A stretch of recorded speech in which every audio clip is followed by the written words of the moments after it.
আচ্ছা তোমরা যে যা দেবা এর মধ্যে দিয়ে দাও। আজব তো, আগে সাপখানা দেখাও তারপরে না টাকা দেবা। আগে এরকমই করতাম, কিন্তু সবাই খেলা দেখে চলে যায়, কেউ আর টাকা দেয় না, তাই এখন আগে টাকা নিই।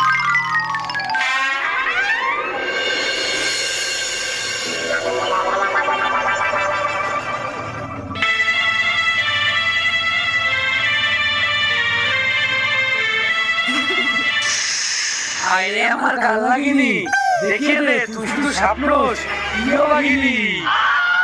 এই দেখুন, এটা হলো বিষধর সাপ, আর এটা সব থেকে বিষধর সাপ। আর বাদল আজ ফ্রিতে দেখাবেন বললেন। অবশ্যই।